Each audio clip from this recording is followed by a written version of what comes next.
TV KPM. Assalamualaikum, salam sejahtera. Apa khabar semua, sihat? Ya, anda sedang menyaksikan Sukses SPM 2021 bersama dengan saya, Da'i Akmal Nazri. Apa khabar semua? Terbaik. Dah ambil vaksin dah? Dah? Alhamdulillah. Belum lagi? InsyaAllah dalam masa yang terdekat tu adalah. Okey, kepada anda semua, ingat kita belum menang lagi, jadi sila patuhi segala SOP, sentiasa mencuci tangan dengan gel pembasmi kuman dan juga apa kawan-kawan? Ini dia, memakai pelitup muka dan juga menjaga jarak 1 meter. Okey, aku nak tanya kepada calon-calon SPM di luar sana, siapa yang mengambil subjek pendidikan seni visual? Wah, satu Malaysia ambil subjek ini. Jadi kalau anda mengambil subjek ini, anda cukup beruntung kerana cikgu ini memang bukan orang kata orang biasa. Dia memang luar biasa. Datang daripada Pahang, jauh tu dia datang kat sini ni. Semata-mata nak mengajar anda semua, nak mendidik anda semua supaya akan sukses nanti waktu SPM 2021. Tapi persoalannya, cikgu ni siapa? Dengar kata dah buat 10 kali. Serius ah? Kau nak tahu? Jom tengok profil guru hari ini. 10 kali dia dah buat.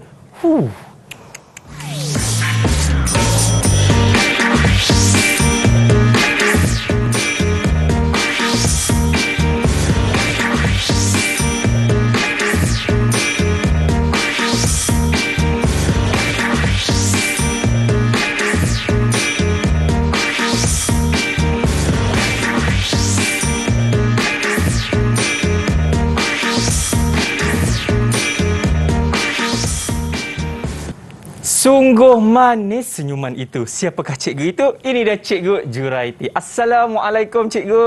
Waalaikumsalam warahmatullahi. Ya, cikgu. Apa khabar, sihat? Sihat, alhamdulillah. Ya, saya dapat tahu cikgu apabila cikgu akan bersama dengan saya, cikgu macam, alah aku mal ke? Alah aku mal ke? Betul ke cikgu? Sikit-sikit. Sikit-sikit. Okey. Jadi cikgu, saya pasti hari ini dalam subjek pendidikan seni visual, kita nak belajar satu bab, cikgu Ya, betul. yang kata ada cetakan-cetakan. Ya, betul. Seni cetakan. Mungkin cikgu boleh kongsikan secara ringkas sebelum kita mulakan pembelajaran kita sekejap lagi, cikgu. Okey, seni cetakan ni merupakan satu seni menghasilkan karya yang boleh digunakan banyak kali dan orang kata boleh menghasilkan karya yang sama. Gunakan satu orang kata masterpiece, boleh gunakan untuk banyak karya. Okey. Itulah cetakan. Itulah seni cetakan. Jadi kalau nak tahu apa itu, sekejap lagi kita akan mulakan kita punya pembelajaran. Tapi seperti biasa, kami di Didik TV sentiasa melakukan protokol kesihatan. Jadi dengan itu, cikgu, ya, saya. Yang memakaikan tali lekap yang cukup cantik itu, kita boleh ke sini, cikgu, untuk kita lakukan sanitasi. Boleh. Okey, silakan cikgu. Slow cikgu. Jaga jarak 1 meter, cikgu. Perlahan-lahan. Okey. Silakan cikgu. Okey, dan saya akan gunakan. Alright. Terblok saya kat sini pula. Okey, kita doakan cikgu supaya Malaysia ini akan sentiasa akan bebas daripada wabak COVID-19 ini. Baik, kita dah tahu cikgunya, kita juga dah tahu mata pelajaran apa yang kita akan belajar, tetapi kita juga nak tahu sekolah pilihan hari ini. Siapakah murid-murid yang akan bersama dengan kita pada petang ini? Ini dia. Assalamualaikum. Selamat petang. Apa khabar? Saya blok. Saya nak ke mana? Ke sini atau ke sini? Saya akan ke sini. Okey, baik dia. Ini dia pelajar-pelajar kita daripada Sekolah Menengah Kebangsaan Lancang Pahang. Jadi mungkin kita boleh kenalkan daripada yang itu dia, Sandia Raj. Sila perkenalkan diri anda. Selamat sejahtera, nama saya Sandia Raj. Saya dari Sekolah Menengah Kebangsaan Perempuan Metodis Raut. Okey, boleh saya tahu cita-cita awak, Sandia? Cita-cita saya untuk menjadi seorang fotografer. Wah, nanti bolehlah apply dekat TV3 kan? Okey, baik, seterusnya ini Nurdania. Betul ke saya sebut nama awak ni? Betul. Okey, sila perkenalkan diri awak dan juga cita-citanya. Nama saya Nurdania. Cita-cita saya nak jadi polis. Polis, terbaik, Inspektor Dania. Wah, yang kita dah panggil Inspektor dah. Okey, seterusnya, siapa tu yang memakai tudung berwarna biru?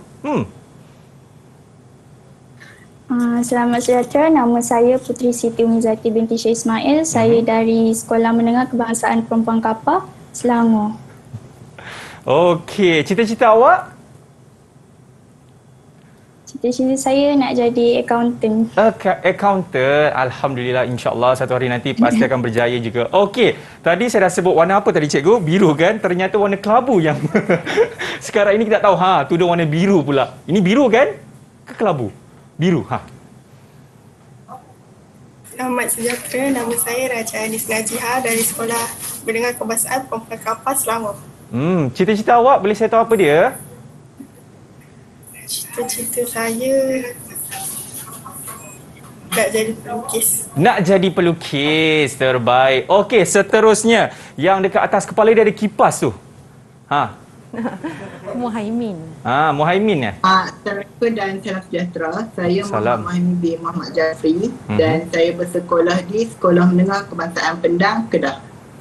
Daripada Kedah. Okey, cita-cita hang apa? Cita-cita hang. Terkeluar pula. Cita-cita awak apa dia? Cita-cita saya ingin menjadi seorang juruterbang. Juruterbang, insya-Allah. Amin. Okey, terakhir sekali yang belakang yang ada kain rentang tu. Boleh saya tahu namanya siapa?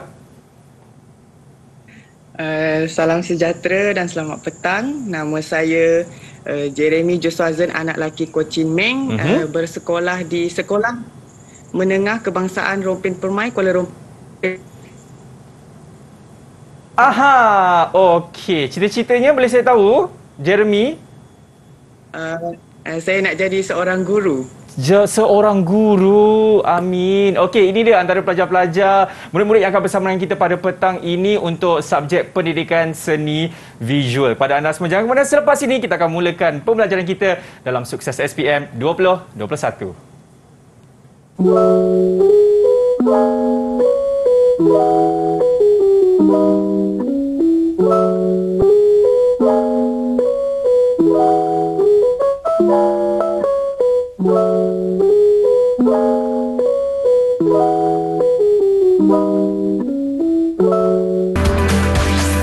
Didik TV KPM. Didik TV KPM. Didik TV KPM. Pada pendapat saya, pendidikan seni visual ini mampu melahirkan seorang pelajar yang berfikiran kreatif dan inovatif dalam penghasilan produk ataupun karya seni, dan mereka juga mampu memahami setiap teknik yang mereka lakukan semasa proses penghasilan karya tersebut. Harapan saya untuk semua calon-calon SPM tahun 2021 yang akan datang, saya berharap mereka berjaya mendapat kecemerlangan yang tinggi dalam setiap subjek yang mereka ambil dan berjaya untuk membanggakan kedua ibu bapa mereka. Pandangan saya tentang mata pelajaran seni visual banyak mengajar saya tentang dunia seni visual yang saya tidak ketahui kerana subjek pendidikan seni visual atau seni itu sendiri merangkumi pelbagai elemen dalam kehidupan seharian kita tanpa kita sedari. Saya juga dapat mencabar keupayaan diri saya dalam mencari idea melalui pengalaman dan pemerhatian agar saya boleh memindah dan menterjemahkan idea saya dalam menghasilkan sesuatu tugasan yang diberi. Dan saya juga dapat mengaplikasikan ilmu seni ini dalam kehidupan seharian. Subjek yang paling saya gemari adalah pendidikan seni visual. Bab yang menarik perhatian saya ialah alat kebesaran dan perhiasan diraja. Kerana alat kebesaran dan perhiasan diraja direka dengan keunikan tersendiri dan dijaga rapi sehingga ke hari ini. Dalam bab ini juga saya dapat belajar membuat tenggolok diraja. Tenggolok diraja ialah kain yang ditenun dengan sutra yang berwarna hitam dan bersulam dengan benang emas. Ini adalah contoh tenggolok yang saya buat di PDPR. Pandangan saya terhadap subjek pendidikan seni visual ini ialah ianya adalah subjek yang sangat saya minati daripada saya kecil lagi.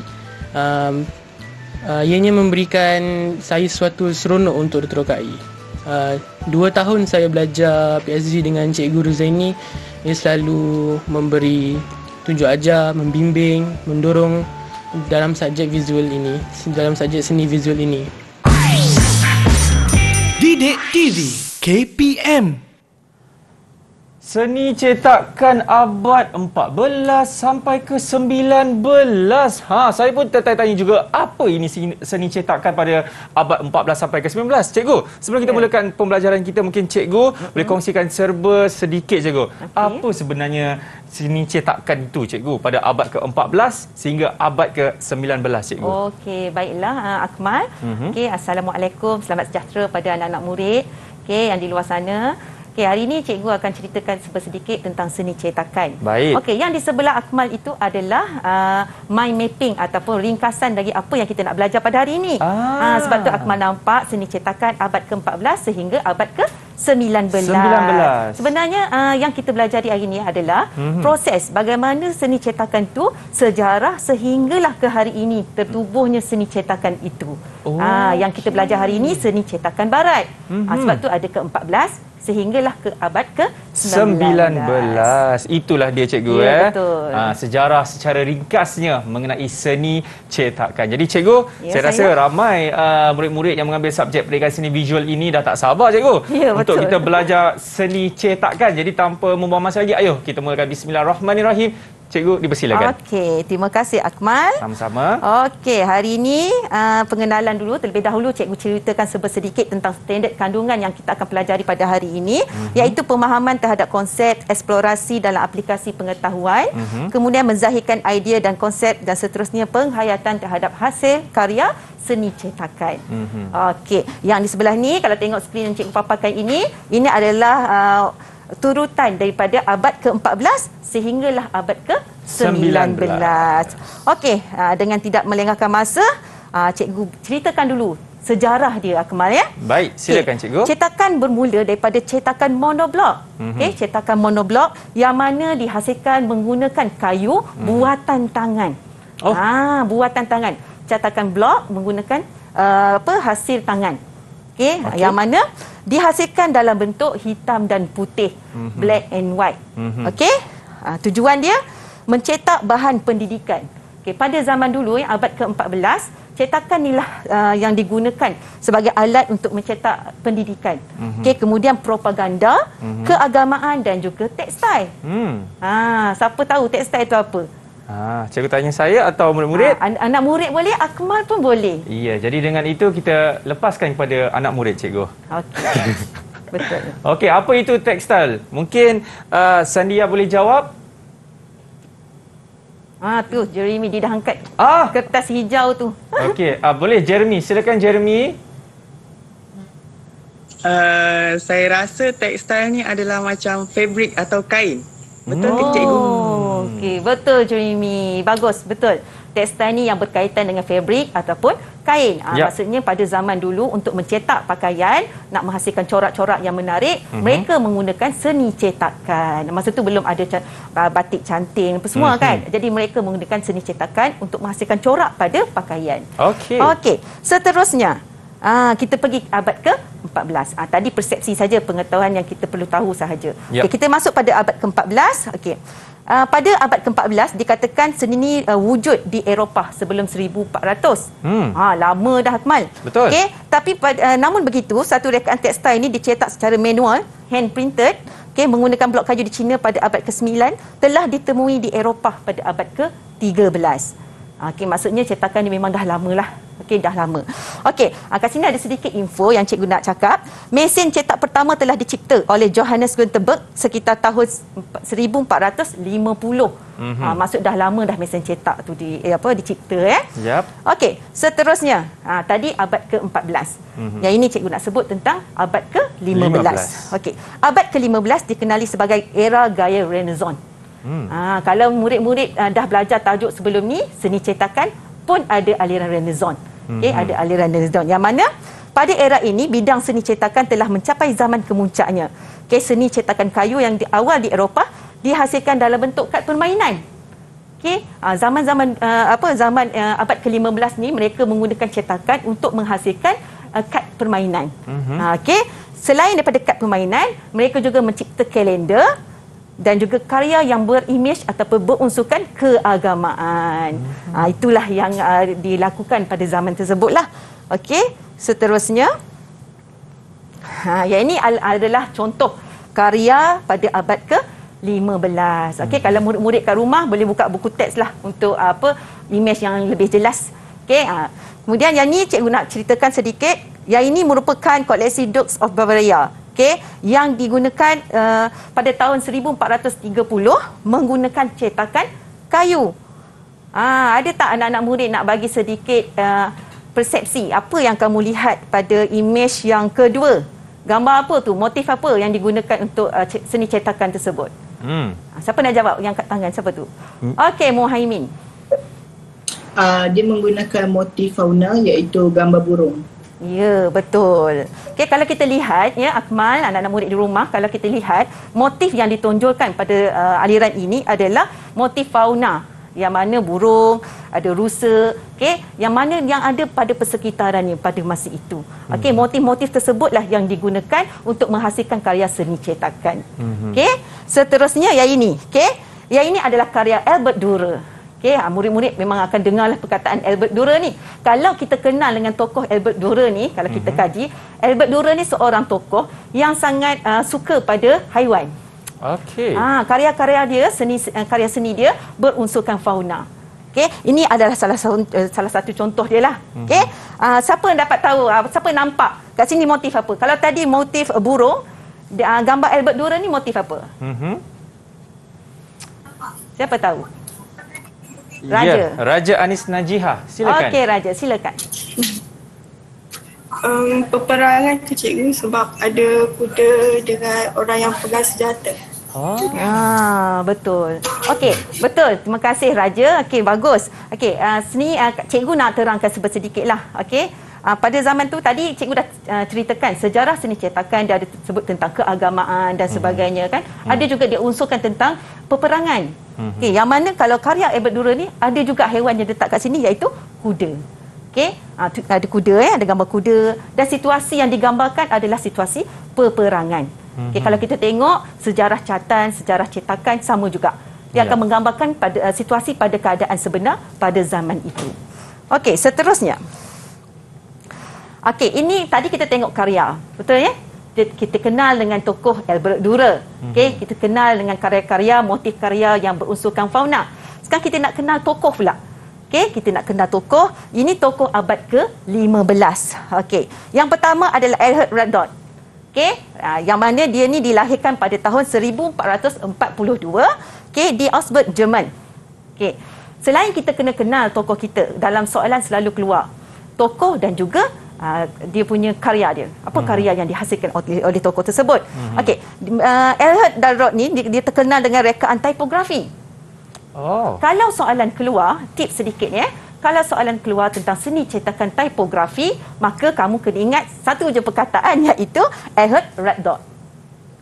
Beliau merupakan seorang tokoh karya, seorang tokoh seni cetakan yang menghasilkan seni cetakan berunsurkan tipografi, tulisan. Okay, ini yang sebelah ni adalah contoh tokoh beliau ya, dia punya karya beliau. Okay, yang mana tajuk dia Romana Historia. Okay, kamu kena ingatlah ni, yang calon-calon yang kat luar sana pun kena ingatlah. Okey. Seterusnya, tadi kita dah bincangkan tentang Albert Dürer.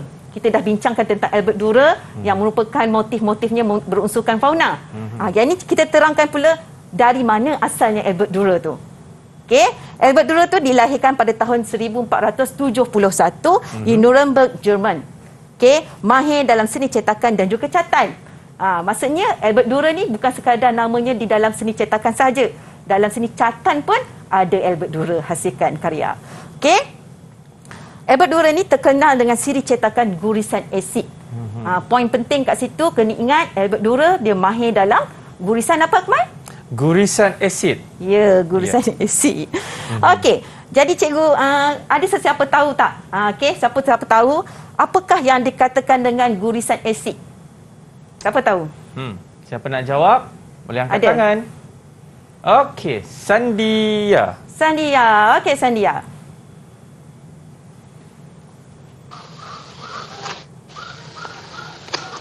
Boleh jawab, Sandia? Cetakan gurisan asid ialah corak garisan yang dihasilkan di sesuatu permukaan logam yang dilengkapkan dengan sejenis bahan kalis asid. Okey. Okey, betul. Tulisan dibuat. Teruskan.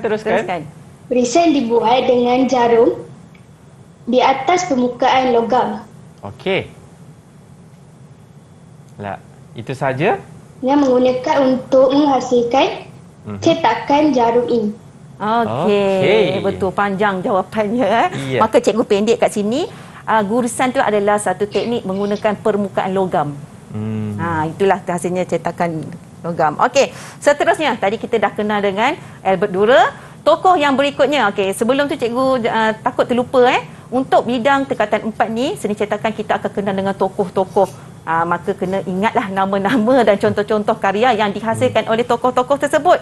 Okey, seterusnya Hans Holbein. Okey, 1497 sehingga 1543. Beliau dilahirkan pada tahun 1497 di Augsburg, Jerman juga. Okey, Jerman juga. Beliau dikenali sebagai pelukis dengan gaya Modern Renaissance, terkenal dengan siri cetakan kayu The Dance of Dates. Okey. Kalau kita tengok tokoh ini, beliau menekankan tema, simbol, drama dan unsur lucu. Yang berbeza daripada tema gaya realism. Persoalannya Akmal. Akmal tahu tak realism tu apa? Setahu saya, cikgu, realism ini adalah merupakan satu perkara yang dia memang real, cikgu. Macam sekarang kan, sesuatu keadaan yang dia bukan dibuat-buat. Bukan dia macam terlampau abstrak, cikgu. Okey, banyak term-term seni yang Akmal tahu. Yes. Bagus, Akmal. Okey, kita nak tanyalah anak-anak murid yang ada kat skrin kita ni. Siapa yang tahu ayat lebih tepat dalam bahasa seni visualnya? Siapa tu? Nur Dania. Inspektor Dania kita, cikgu. Okey, inspektor nak jawab. Okey, Dania, silakan. Gaya realism adalah gaya sebenar objek yang ditiru. Betul. Sebenarnya kalau dalam bahasa seni visual kita, ayat dia simple je. Iaitu? Iaitu peniruan daripada objek sebenar. Jauh dengan jawapan saya tadi, cikgu, kan? Tapi tak apa.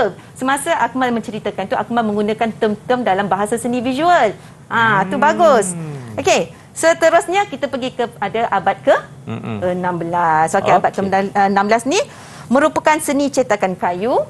Masih lagi seni cetakan kayu monoblok. Ingat sejarah awal kita tadi, kita ceritakan tentang seni monoblok, cetakan kayu. Maka masa ke abad ke-16 masih lagi cetakan kayu.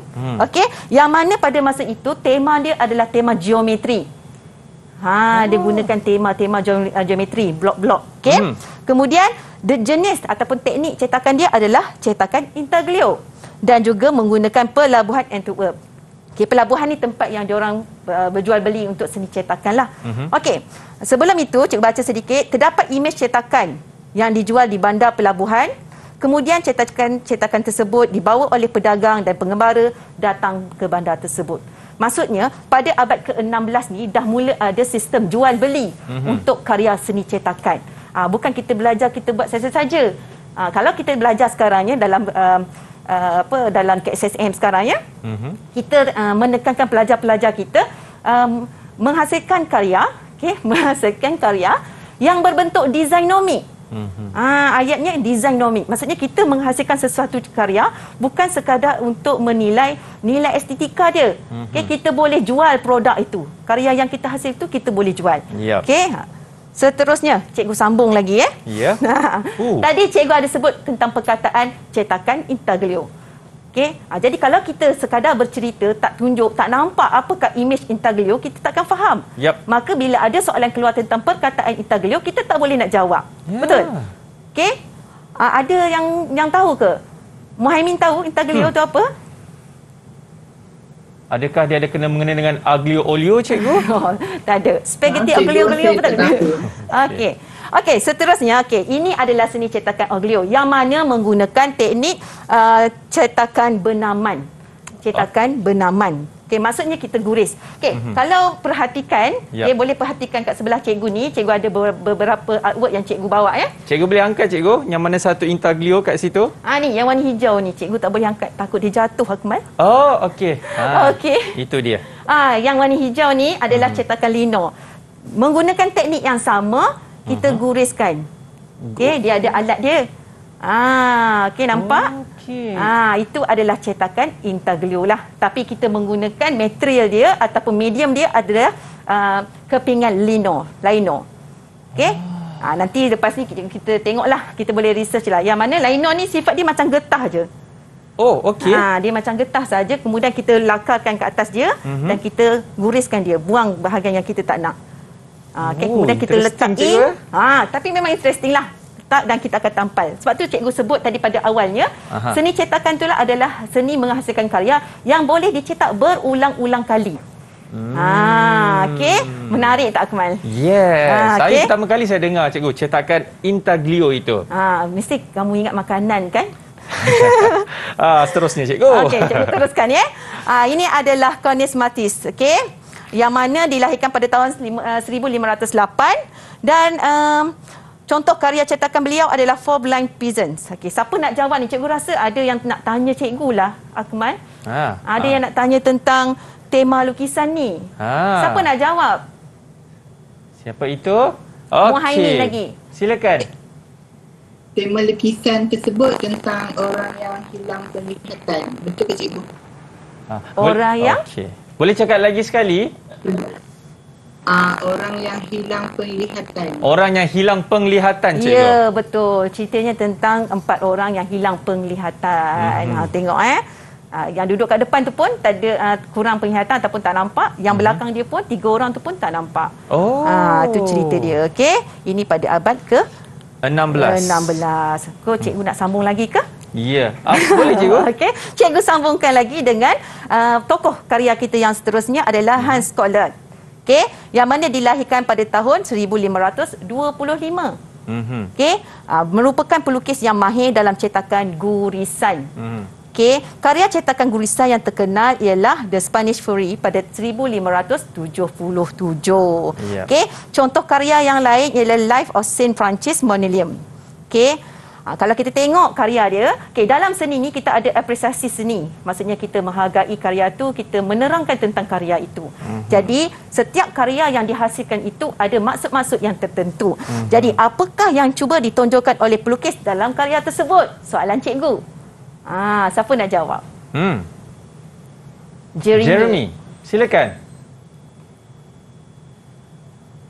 Apa yang ditonjolkan pelukis dalam karya tersebut ialah adalah keagamaan dan juga kemasyarakatan bagi masyarakat pada abad ke-16. Ya, alhamdulillah, betul Jeremy. Itu yang cuba ditonjol. Bagus. Itu yang cuba ditonjolkan dalam karya seni cetakan abad ke-16 ini. Berunsurkan tentang kemasyarakatan dan juga keagamaan. Okey, itu dia cikgu.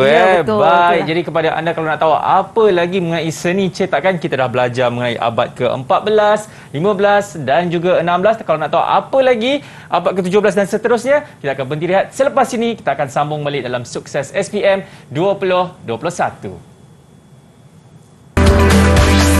Didik TV KPM. Didik TV KPM.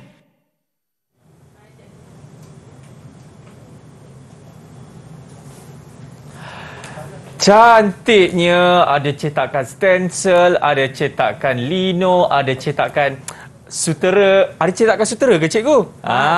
Macam-macam lagi cetakan kalau anda dapat lihat tadi. Dan sekarang ini kita nak sambung balik kita punya pembelajaran. Kita dah belajar dah mengenai abad ke-16 dan seterusnya saya pasti cikgu akan kongsikan abad ke-17. Betul cikgu? Betul. Ya, jadi silakan cikgu. Okey, cikgu teruskan ya Akmal ya. Cikgu teruskan dengan abad ke-17. Okey, tarik nafas. Okey, cikgu tengok diorang agak tegang sikit mukanya. Risau cikgu tanya lagi lepas ni agaknya Akmal ya. Betul cikgu. Cikgu teruskan dengan seni abad ke-17. Okey, seni cetakan teknik gurisan asid ataupun kita panggil etching, okey. Merupakan berkembang pesat pada abad ke-17. Okey. 17 hal ini seiring dengan perkembangan dan inovasi dalam proses cetakan menggunakan bahan kimia serta pengenalan pelat tembaga. Okey, pada abad ke-17 ni dah mula ada medium lain. Okey, medium lain yang lebih canggih. Mereka menggunakan bahan kimia. Okey, bahan kimia untuk menghasilkan cetakan. Kalau kita tengok kronologinya ya, daripada abad ke-14 tadi mereka hanya menggunakan monoblok sahaja. Iaitu blok kayu yang dibuat secara handmade. Lukisan tangan sahaja kan. Tapi bila masuk abad ke-17, mereka dah menggunakan bahan kimia. Okey, dah menggunakan bahan kimia dan juga plat tembaga untuk menghasilkan karya seni cetakan. Okey, seterusnya. Okay, kat sini cikgu, kalau tengok slide yang cikgu sediakan, okay, cikgu ada mengeluarkan beberapa perkataan yang penting untuk diingat.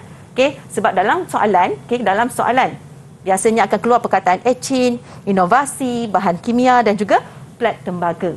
Contoh contoh bukan soalan sebenar. Okay. Contoh, kalau soalan tanya, apakah ciri-ciri penghasilan seni cetakan pada abad ke-17? Biasanya soalan macam tu kan. A, inovasi, B, etching, C, bahan kimia, D, lino. Jawapan dia apa? A, B, C. Ya, jawapannya D, lino. Lino tak ada kaitan dalam hal ini. Okey, sebab etching, inovasi, bahan kimia, plat tembaga ni, ini adalah ciri-ciri cetakan pada abad ke-17. Okey, seterusnya. Ini adalah tokoh dia. Okey, contoh-contoh karya pada abad ke-17. Kalau kita tengok masa permulaan pada abad ke-14 tadi Akmal, anak-anak murid kat luar, okey. Kalau kita tengok tadi, dia banyak menceritakan tentang kemasyarakatan sahaja. Keagamaan, pendidikan dan pemandangan dia kat situ, dia tak meluas sangat. Okey. Tapi bila masuk abad ke-17, bukan sahaja seni cetakan dia dah maju menggunakan bahan kimia, asid dan sebagainya, tapi dia punya cetakan, motif dia pun dah berbeza. Okey, kat sini kalau kita tengok ada satu contoh daripada Rembrandt van Rijn, The Wine Mill, okey, pada tahun 1643 yang menggunakan gurisan asid.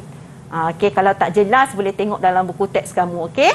Seterusnya, okey, Anthony van Dyck iaitu The Younger menggunakan gurisan asid. Okey, kalau kita tengok dia cetakan tapi dia detail seolah-olah satu lakaran ataupun satu lukisan. Okey. Boleh faham ya? Okey. Ada nak tanya ke anak murid kat rumah, ada nak tanya? Okey, semua faham? Angguk tu tanda faham. Okey, cikgu teruskan. Boleh cikgu? Cikgu teruskan. Okey, pelukis pada abad ke-17. Okey, tadi kita tengok bahan dia dah berbeza.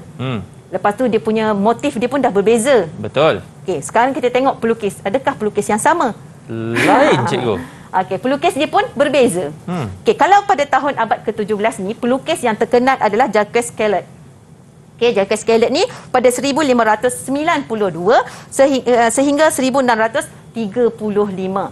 Okey, yang mana beliau dilahirkan pada tahun 1592 di Nancy, Perancis. Okey, merupakan pelukis aliran barok yang mahir dalam cetakan gurisan asid. Okay, maksudnya pada zaman tu bukan Albert Dürer saja menggunakan cetakan blok semua. Jacques Caillot pun menggunakan seni cetakan yang sama. Okay, menghasilkan lebih 1,400 karya. Banyak karya yang dihasilkan. Ini pun poin penting ya Akmal. Anak-anak murid di luar sana tolong ingat, tak semua tokoh-tokoh yang ada boleh menghasilkan karya yang begitu banyak. Okey, kalau kita tengok Jacques Caillot ni dia mampu menghasilkan 1,400 karya cetakan. Okey, banyak. Jadi kalau soalan berkisarkan tentang dalam ramai-ramai contoh dalam beberapa tokoh pada abad ke-17, siapakah yang mampu menghasilkan karya seni cetakan sehingga 1,400 kepingan cetakan? Kamu kena ingatlah nama dia tadi, Jacques Caillot. Okey. Kemudian dalam karya Jacques Caillot ni beliau memaparkan landscape sebagai latar belakang. Okey, sekarang ni cikgu nak tanya, apakah itu gipsi? Okey, dalam perkataan ni dia ada tulis kat sini, karya cetakan bertemakan gipsi. Jadi gipsi tu siapa yang tahu? Cikgu. Siapa tu? Siapa? Putri Siti. Okey. Gipsi adalah sesuatu yang kasar atau merendahkan masyarakat. Okey. Tak apa, cikgu faham. Menidakkan masyarakat, saya dengar cikgu. Dia gipsi ni dia lebih kepada merendahkan masyarakat. Merendahkan masyarakat. Maksudnya gambaran dia menunjukkan masyarakat tu rendah, macam sesuatu yang tak berapa nak cantik untuk dipandang lah. Itu tema dia kan. Okey, seterusnya cikgu teruskan. Masih lagi pada pelukis abad ke-17. Okey, iaitu Giovanni Barneto. Ni biasanya kalau perkataan-perkataan nama susah ni aku suka nak sebut ni. Saya sebut ke cikgu? Boleh sebut? Saya rasa cikgu lagi mahir bukan? Okey, cikgu sebut 2 patah je. Silakan cikgu. Okey, Giovanni Barneto ni dilahirkan pada tahun 1609. Okey, dikenali sebagai Grecetto di Itali. Dia ada nama glamour dia. Okey, dia ada glamour dia. Grecetto. Okey, nama glamour dia. Okey, Giovanni ni terkenal dengan karya yang bertemakan keagamaan. Kamu kena ingat perkataan bila sebut nama Giovanni, dia lebih berunsurkan dengan keagamaan. Okey, tak semua karya cetakan ni berunsurkan keagamaan. Tapi kalau Giovanni ni, fokus utama dia adalah keagamaan. Okey, beliau merupakan pelopor cetakan monotype pada sekitar tahun 1648. Okey, sekarang cikgu nak tahulah. Cikgu pula nak tahu. Okey, apakah ciri-ciri cetakan monotype ni? Siapa yang dah study dah tajuk ni? Boleh bagi tahu cikgu? Itu dia cikgu, Raja Anis Najiha. Okey, Raja, teruskan. Ciri-ciri cetakan monotype ialah setiap imej yang dicetak akan dipindahkan ke atas permukaan logam yang diketik. Kemudian kurang jelas. Kemudian logam tersebut akan dicetak ke atas permukaan kertas. Saya dengar dia kata akan dicetakkan di atas satu kertas, cikgu. Ya.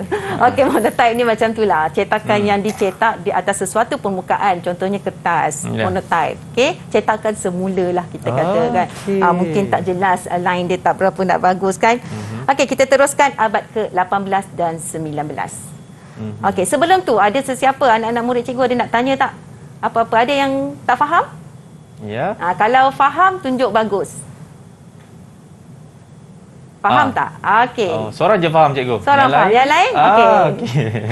Alright. Okey, maksudnya faham semualah. Alhamdulillah. Okey, kita nak teruskan lagi ya, Akmal ya. Kita pergi pada seni cetakan abad ke-18. Okey, seni cetakan abad ke-18 ini dikatakan berfungsi untuk tujuan komersial. Maksudnya pada zaman dulu, pada abad ke-14 lagi, karya ataupun tokoh seni cetakan ni, dia orang menggunakan cetakan monoblok sekadar untuk hiasan dan permintaan kawasan sekitar sahaja. Okey, daripada menggunakan cetakan blok kayu, dia menggunakan teknik gurisan, ada cetakan intaglio kan. Semua tu adalah untuk kawasan sekitar sahaja. Tapi bila masuk abad ke-18 dan 19 ni, mereka dah menggunakan seni cetakan ni sebagai sumber pendapatan. Dia dah mula komersialkan perkara itu. Dia dah mula komersialkan seni cetakan itu sendiri. Maksud dah ada sistem jual beli dah. Okey, ada sistem jual beli. Okey, pada era ini muncullah tokoh-tokoh terkenal seperti Thomas Bewick. Okey, Bewick. Kemudian gaya ini tidak mempunyai titik tumpuan tetapi mencipta komposisi simetri yang ketara, iaitu subjek utama tidak diletakkan pada bahagian tengah. Yang ni kita kena tunjuk gambar dia lah lepas ni. Kalau kita cakap seni visual ni tak boleh cakap, kena tunjuk. Okey, dekat sini kalau kamu perhatikan dekat skrin yang cikgu dah paparkan tu, ada 3 term penting yang cikgu dah keluarkan daripada teks itu. Iaitu yang pertama ialah komersial. Maksudnya ingat bila sebut abad ke-18 dan 19, perkataan pertama kena ingat komersial. Okey, yang kedua tiada titik tumpu. Maksudnya karya cetakan yang dihasilkan tak ada titik tumpu. Okey, tak ada fokus. Okey, yang ketiga, komposisi simetri. Tahukah maksud simetri? Tahu, cikgu? Ya. Simetri itu maksudnya seimbang. Seimbang. Kiri sama, kadang pun dia sama juga. Yes, betul. Okey, cikgu teruskan. Inilah dia punya contoh-contoh karya abad ke-18 dan juga abad ke-19. Okey, kita teruskan lagi. Okey, karya yang pertama tu adalah karya William Hogarth. Okey, An Election pada 1758 dengan menggunakan teknik gurisan. Okey, teknik gurisan. Ada nak tanya apa-apa, Akmal? Gurisan tu apa, cikgu? Gurisan tu macam cikgu cakap tadi, kita membuang sebahagian bahan, membuang sebahagian permukaan untuk menghasilkan corak ataupun bentuk untuk dicetak. Okey, macam cikgu tunjuk seperti yang tadi tu cikgu kan? Dia ada bahan-bahan, ada alat-alat yang tertentu. Nanti kalau ada masa yang cukup, cikgu perkenalkan apa alat yang digunakan untuk menghasilkan cetakan mengikut pelbagai jenis seni cetakan yang ada. Cantik, cikgu. Okey, tak apa, kita kongsi apa yang ada hari ni, Akmal ya? Boleh. Okey, seterusnya tadi cikgu dah ceritakan tentang William Hogarth. Sekarang ni tokoh yang kedua dalam abad ke-18 dan 19 adalah James Abbott. Nama dia panjang lagi Akmal sebenarnya. Ya. Cikgu dah pendekkan. Okey. James Abbott. Okey, yang mana dia menggunakan teknik gurisan asid dan juga dry point. Dry point. Oh, dry point. Yes, dry point. Okey, kalau kita tengok pada karya tu dia nampak suasana macam kapal pada zaman tu. Okey, kita tengok kalau kita perhatikan walaupun kita pelajari hari ini adalah seni cetakan Akmal, kita pun secara tak langsung macam kita belajar seni catatan, seni lukisan juga. Bila kita sebut tentang seni visual, ianya menunjukkan tentang gambaran. Betul. Jadi itulah kepentingan pendidikan seni visual ni. Okey, kita boleh tengok keadaan pada masa tu. Walaupun kita tak hidup pada zaman tu, tapi karya-karya inilah yang membawa kita pada zaman itu. Okey, panjang pula cikgu terjemahkan ya. Okey, baik cikgu. Saya pasti cikgu pun nak berhenti rehat dulu kan? Betul. Yap, selepas ini kita akan sambung lagi mengenai pelukis dan karya abad ke-18. Semuanya dalam Sukses SPM 2021.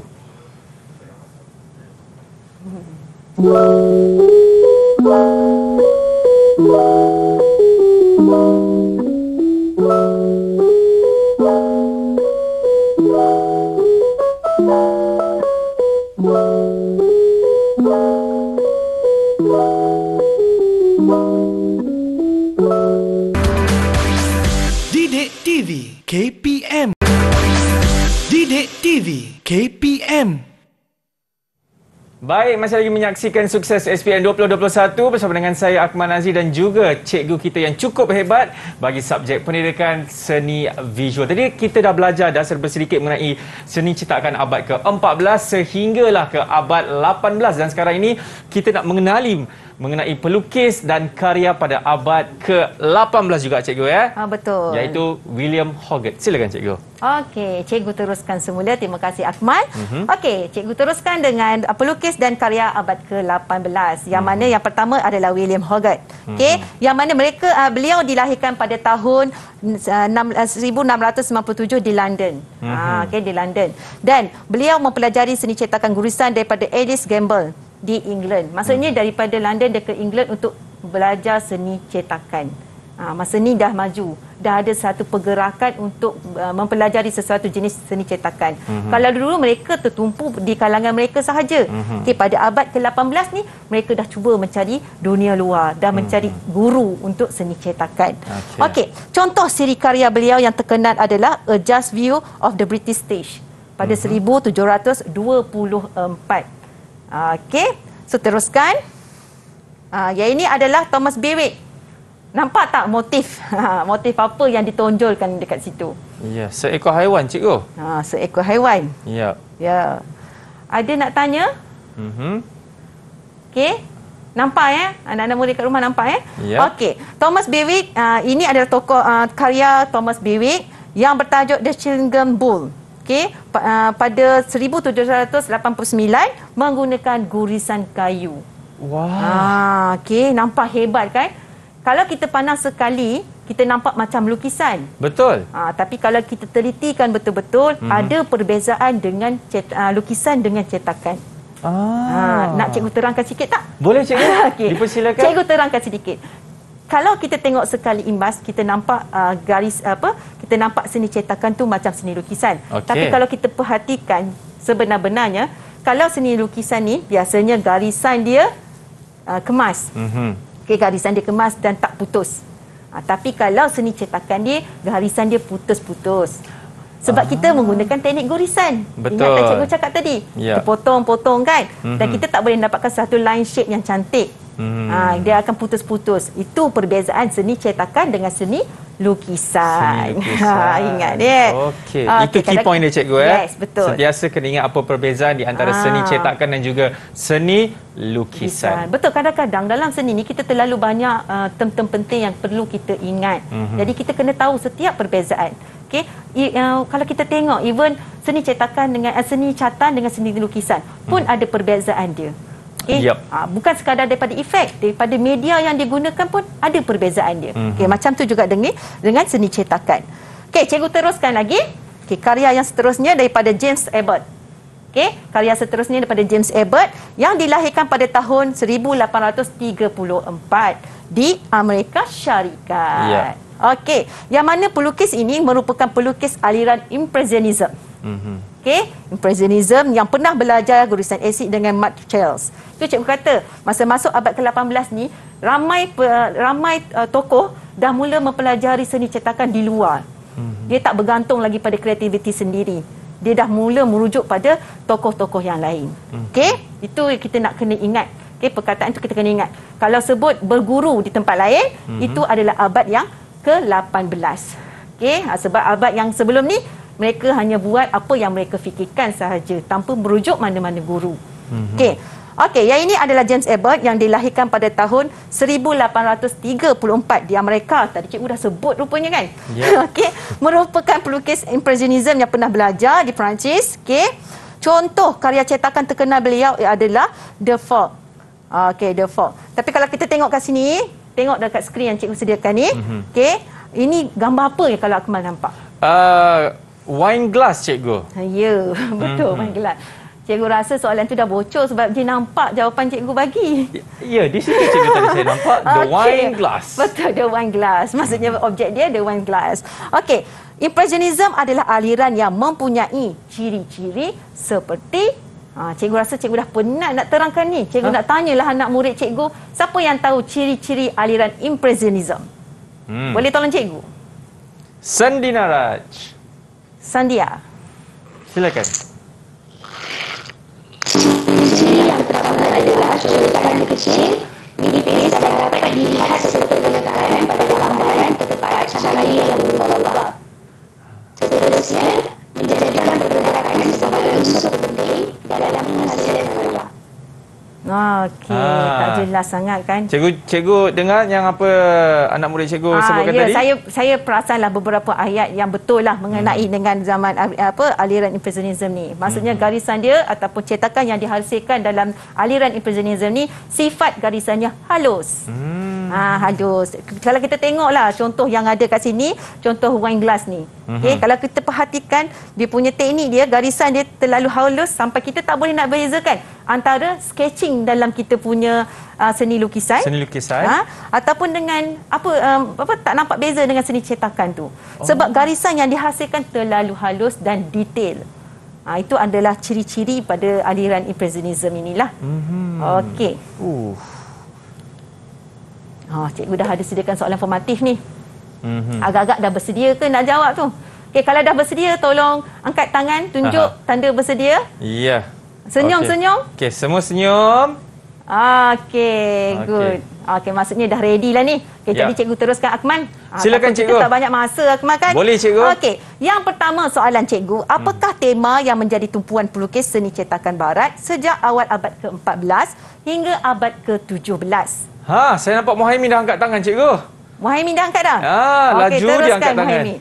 Ya. Boleh onkan mic Muhaimin? Jawapannya ialah keagamaan. Okey. Ada masalah sikit soal dia. Jawapan dia B adalah keagamaan. Sebab senang soalan ni cikgu rasa. Betul. Sebab daripada awal tadi cikgu dah ceritakan abad ke-14 tentang keagamaan. Okey, tak apa. Bonus lah untuk Muhaimin. Dia berani nak jawab yang pertama. Okey, yang seterusnya. Apakah faktor utama yang mempengaruhi kemahiran pelukis seni cetakan barat? Okey. Siapa yang nak jawab? Jeremy. Silakan Jeremy. Silakan Jeremy. Jawapan saya C. Betul ke cikgu? Jawapannya C cikgu. Ya, C, tuntutan masyarakat. Ya, pada awalnya mereka membuat seni cetakan ni untuk tuntutan masyarakat. Kehendak pelanggan daripada kawasan sekitar sahaja. Masuk 17, 18, 19 dia dah mula komersialkan dia. Okey, betul. Seterusnya, apakah gaya yang mempengaruhi pelukis barat seperti Thomas Bewick pada abad ke-19 dalam karya cetakan mereka? Adakah Rococo cikgu? Realism, Neoclassicisme dan Impressionisme. Wah, voila. Ya. Okey, saya nampak Raja Anis Najihah tadi angkat kad berwarna hijau tu. Okey. Okey, silakan Raja Anis Najihah. Jawapannya B, cikgu. B, realism. Ya. Betul. Tadi kita dah bicarakan, kita dah sebut tentang realism ni tadi. Bagus. Okey, nampaknya cikgu kita pun dah sampai di penghujung, cikgu. Jadi boleh. Mungkin cikgu beli pula. Beli apa, Akmal? Boleh berikan rumusan, cikgu. Secara ringkas, cikgu. Dipersilakan. Okey, rumusan cikgu pada hari ini ialah kenalilah seni cetakan, karya-karya yang berbentuk seni cetakan. Kerana seni cetakan ini tidak dapat di mana-mana untuk dihasilkan, melainkan adalah daripada perasaan kita sendiri. Okey, hargailah karya-karya di sekitar kita. Terima kasih banyak-banyak Cikgu Juraiti. Semoga cikgu sentiasa meraih rezeki, cikgu. Amin. Ya, dan sentiasa dipelihara oleh Allah, dan juga pelajar-pelajar juga terima kasih kerana telah setia bersama dengan kami pada petang ini bagi subjek pendidikan seni visual, dan kita nak ucapkan terima kasih kepada murid-murid kita, cikgu. Katanya daripada 4 buah sekolah.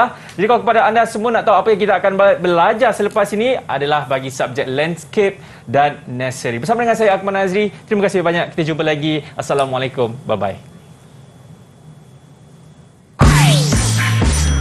Didik TV KPM. Salam sejahtera, saya Rosnita atau Besaner, anak perempuan awang kecil. Ibu kepada Jeremy Joshua Zen ingin mengucapkan semoga maju jaya dan cemerlang di dalam menduduki peperiksaan SPM.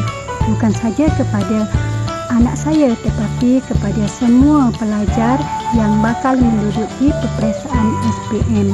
Yang paling penting, usaha dan jangan putus asa. Assalamualaikum dan salam sejahtera.